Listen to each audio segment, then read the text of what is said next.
Y lo que no está mal, por supuesto, y políticos opositores, lo que sí está muy mal, mientras el crimen organizado auténtico avanza. O sea, lo que venían haciendo y han hecho muchas veces es que en lugar de acusar, y no iba a decir solo por colusión, que ya es grave, no sé cuántos años son de esto, pero es grave, ¿no? Máximo 15. Bueno, acusar 8, máximo 15, ya, pero lo que querían era siempre acusar por crimen organizado, aunque no lo fuera, ¿no? Para que pudieran tener más tiempo y más exposición. Pero no solo eso, sino para lograr el flash de los medios de comunicación, claro, para lograr crimen organizado, ¿no? Suena más. Pero no, yo digo, qué curioso que si uno mira los números, el auténtico crimen organizado se ha disparado. ¿Quién ha ganado con esto? Nadie. Alguien tiene que estar ganando con esto. Y estoy seguro que no son solamente los criminales organizados, claro, sino los que permiten ese crecimiento entreteniendo al público con una falsa persecución al crimen organizado. Claro. Porque si nos gusta lanzar sospechas, yo lanzo una, así, de frente. ¿Quién está recibiendo dinero por dejar que crezca el crimen organizado en el Perú? ¿Y para qué? ¿Cuál es el sentido, no? No, he contestado. Entonces, ya, vamos más al fondo. Se ha presentado, el crimen organizado se ha convertido en una cosa ridícula en la que si 3 muchachos roban una bicicleta, es crimen organizado. Miren el caso de Pedro Pablo Kuczynski. A mí, Kuczynski no me simpatiza, creo que es un gobierno desastroso y lo peor que hizo fue aliarse con los caviares. Y más grave que aún habiéndolo metido preso y sometido a la situación en que estuvo, todavía siga diciendo que eran sus aliados y que eran demócratas. Pero en fin, bueno, cada uno es dueño de sus opiniones. Pero el punto aquí central es que Kuczynski es procesado por crimen organizado por su secretario y su chofer. Entonces, ¿para qué? Para lograr 36 meses de prisión.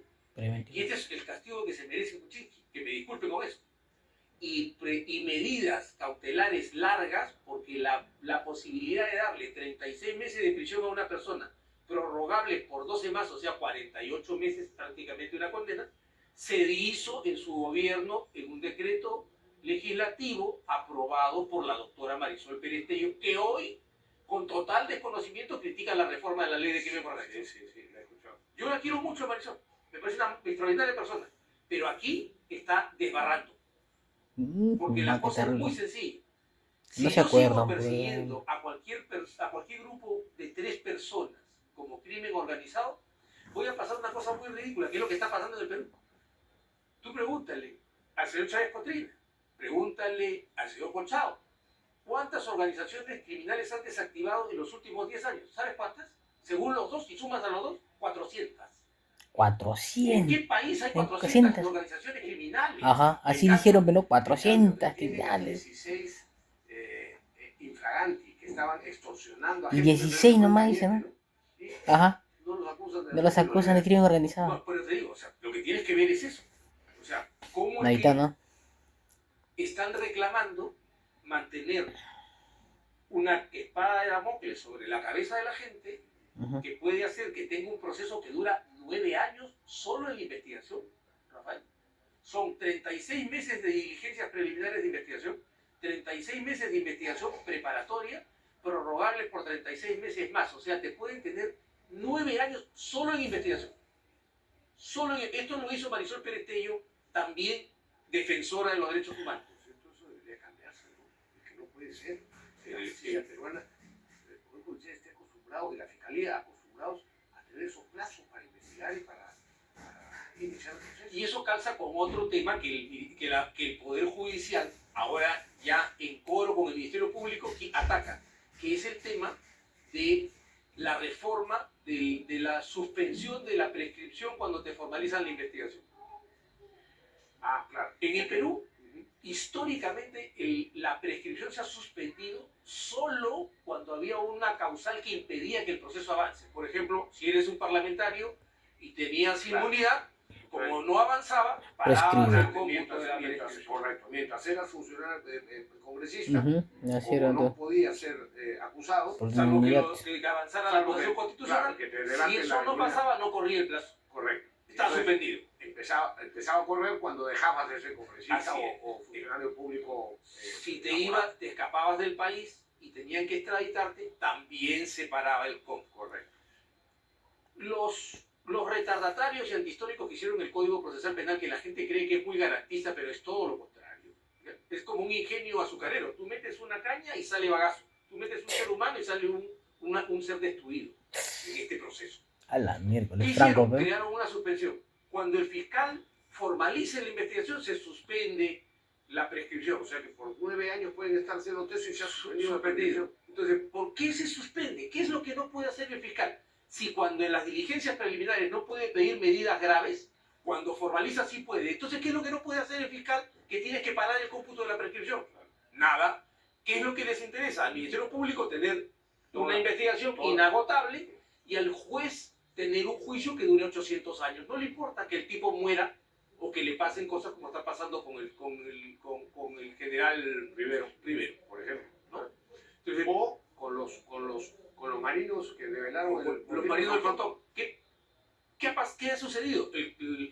Con una ignorancia brutal, la Corte Suprema ha dicho, esto es inconvencional. Y han hecho, no lo han dicho textualmente, pero han hecho un control de convencionalidad. ¿Qué dicen? Está la convención. El BTS de la Corte Interamericana. No importa. Eso es razonable. De alguna manera está avanzando inclusive en el sistema europeo, pero te explico cómo funciona bien. Como los derechos humanos son universales y hay tratados internacionales y hay órganos de control, esas interpretaciones es bueno que avancen e ingresen a la sociedad, pero hay que saber aplicarlas. Entonces, ¿qué sucede? La Suprema dice, existe la Convención de Naciones Unidas contra la Corrupción, existe la Convención Interamericana contra la Corrupción, y por lo tanto, esas convenciones que, ojo, dicen que los estados, conforme a su derecho interno, modificarán las normas, es decir, tienen una interposición del legislador, no son convenciones autoaplicativas como si es la Convención Americana de Derechos Humanos, no tienen órgano de control. Claro, no hay un tribunal que controle esas convenciones. Por lo tanto, no hay una doctrina interpretativa de la convención. Pero ellos dicen, bueno, la convención dice y yo hago mi control de convencionalidad. Perdón, ¿el juez nacional es juez del instrumento internacional? No. ¿Qué hace el juez en la convencionalidad? Ve la interpretación de la Corte Interamericana o del Tribunal Europeo o del Tribunal de la Unión Europea y dice, esta es la doctrina más el texto y hago el control de convencionalidad. Acá solamente tomo el texto y yo hago mi doctrina. Claro. Eso es un disparate, ¿no? Y por otro lado dicen que la suspensión acorta la prescripción. El cambio de la suspensión acorta la prescripción, eso es falso. Los plazos el recortar la suspensión lo que permite es acortar los plazos de prescripción. Eso es falso. Porque el plazo de prescripción sigue siendo el mismo, que más bien se alarga por una suspensión sin razón alguna. Pero claro. Es que lo que tenemos que tener claro es que el Perú, desde hace 20 años y más, viene entregado a una visión estalinista del proceso penal. Por eso se pusieron a llevar aquí a cabo, y se están llevando a cabo también, las versiones vernáculas de los juicios de Moscú. Lo que tú estás viendo son los juicios de Moscú. Lo que comenzó en 2018 son los juicios de Moscú en la versión criolla. Ese es el problema. Y te van a seguir llorando, ¿por qué? Porque les quitas la posibilidad de seguir destruyendo vidas y seres humanos. Esto es todo lo que ha conseguido, bueno, no digo solo, pero entre otros, las ONGs que dicen ser defensoras de derechos humanos, que han dado capacitación, clases, cursos a fiscales y jueces, y que encima, como el IDL, litigan. O sea, hacen todas esas cosas, invitan a los jueces, los hacen participar, les dan seguramente su diploma, etc. Y además litigan. Hay un conflicto de interés tremendo. Espero que no te enojes conmigo, no se enojen mis amigos fujimoristas también, pero esto comenzó en el gobierno de Fujimori. Claro. Con la comisión ejecutiva del Poder Judicial, que dirigió Pepe de Repente, uno de los primeros órganos asesores que entraron fueron la Comisión Continental de Juristas y el Instituto de Defensa Legal. Justicia Viva se formó ahí como un conglomerado. Efectivamente. Y que así fue la penetración al sistema de justicia. ¿Por qué? Porque creyeron que de verdad estos eran expertos. Pero no son expertos. Ellos hablan cualquier cosa. Lo que cualquier era pachotada. Un norte ideológico muy claro, que venía de afuera. Otro ejemplo a la mano. Otro ejemplo a la mano. Se cambió el tema de la colaboración eficaz. Se le puso un plazo, porque no puede ser eterna. Correcto. ¿Y salió quién? Te vi ahí defendiendo la modificación. ¿Por qué? Exacto. Porque salió el señor Ugaz a decirle al Perú que ya no iba a funcionar la colaboración eficaz. No, ya se terminó la colaboración eficaz, los mafiosos, los corruptos han logrado su propósito. Y yo le tuve que recordar al país que se hizo una ley de colaboración eficaz cuando él era procurador. Y se hizo el reglamento cuando él era procurador. Y ese reglamento, porque la ley no tenía plazo, pero el reglamento sí lo puso, establecía un plazo de 90 días para corroborar el dicho prorrogable por 60 días. Imagínate. Prorrogable 190. Funcionó la colaboración eficaz. Sí, funcionó. Ahora se le da 8 meses prorrogables a 12 y el señor dice que ya no va a funcionar la colaboración eficaz.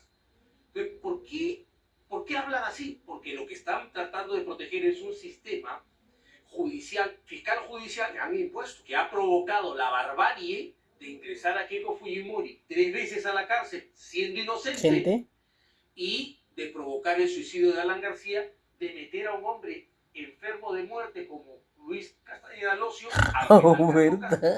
y en general de destruir a todo aquel que o no les agrada o se les opone. Ese es el punto. Es el estalinismo en marcha, ¿no? Y hay que detenerlo. Pasemos al otro tema, que es el tema de la prescripción. ¿Qué crees que, o sea, es evidente que la voluntad del Perú cuando se adhirió a la Convención de Imprescriptibilidad puso como condición para la adhesión que sería solo para los crímenes cometidos en adelante? Hay una reserva expresa. Correcto, reserva expresa aceptada por Naciones Unidas, dicho sea paso. Olvidémonos de eso y ahora vamos a... No lo olvides, porque es muy importante. Por supuesto que es muy importante. Además, yo estaba, lo he dicho varias veces en el programa. Además, yo vi los debates. Yo lo vi en los debates, eso pasó en el... Por supuesto. Sí, recuerdo además perfectamente que Heriberto Benítez quiso que se retirara la reserva, porque dijo que es evidente que no puede haber retroactividad. Es el artículo 103 de la Constitución ya lo dice. El hecho de que lo pongamos como reserva, como condición, no cambia las cosas, porque ya existe. Y además es un derecho, digamos, un principio de derecho universal que no cabe la retroactividad salvo la benigna en materia penal. Y entonces, perdió, pero recuerdo que se armó debate sobre esa cuestión previa de Heriberto Benítez y se sometió a votación y la perdió. Entonces dijimos, no, va a la adhesión y además se incluye con precisión esta condición. Porque como decían los viejos abogados, lo que abunda no daña. Exactamente, y así lo dijimos. Lo que zozobra no falta. Lo que zozobra. Bueno, pero en fin, la ley ahora, esta ley que promovieron Fernando Roquillosi, José Cueto y una serie de personas, ya está vigente.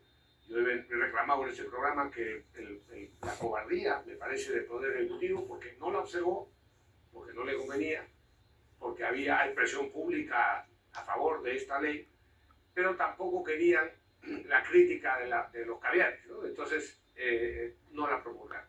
Pero al menos la dejó pasar. Al menos la dejó pasar. Bueno, de acuerdo, efectivamente, no demoró más el tema. Bueno, y el Congreso se demoró unos días, pero ya la promulgó, o sea que ya está vigente.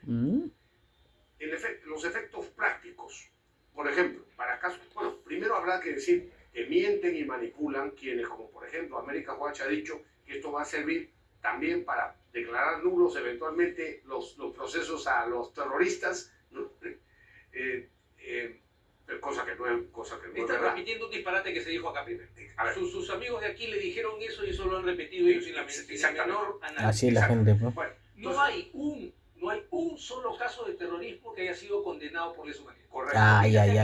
Eso de plano no solamente es mentira, sino que además es estúpido.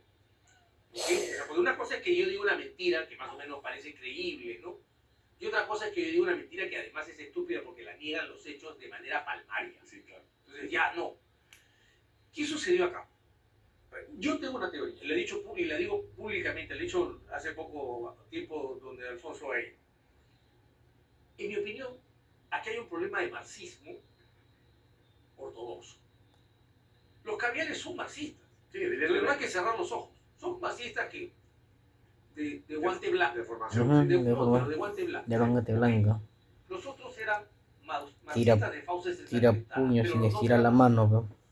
Entonces, ¿cuál es la tesis una de las tesis más importantes a propósito de la revolución proletaria. Tira el puño, sigue estirando la mano. Dos clases de violencia. La violencia revolucionaria que es legítima y la violencia reaccionaria que es ilegítima. ¿Cuál es la violencia reaccionaria? La del Estado que protege el orden. Claro. ¿Ok? Eso para ellos es ilegítimo. Sí, sí. Entonces, como es ilegítimo y como se derrotó a Sendero Luminoso en el brillante trabajo que se hizo desde el Estado y que culminó en esa tarea fenomenal que hicieron Benedicto Jiménez Vaca y Marco Miyashiro, desde el GI, ellos tenían que encontrar una forma de que la próxima vez no haya resistencia. Entonces decidieron inocularle el virus del SIDA al Estado peruano. El SIDA no funciona el aparato de defensa, el sistema inmunológico no funciona. Mientras las Fuerzas Armadas tocan el sistema inmunológico. Entonces le han metido el SIDA. ¿Y cómo es el SIDA? El SIDA es, te voy a perseguir por vencerme. Te voy a perseguir por toda tu vida. ¿Sí, no? Mira, lamentablemente claro, una pausa, Humberto, y se nos ha acabado el tiempo prácticamente, pero para ese tema, para profundizar en eso, te volvemos a invitar. Cuando quieres, espero que incluso el próximo programa. Vamos a la pausa, ¿no? Ya, volvemos.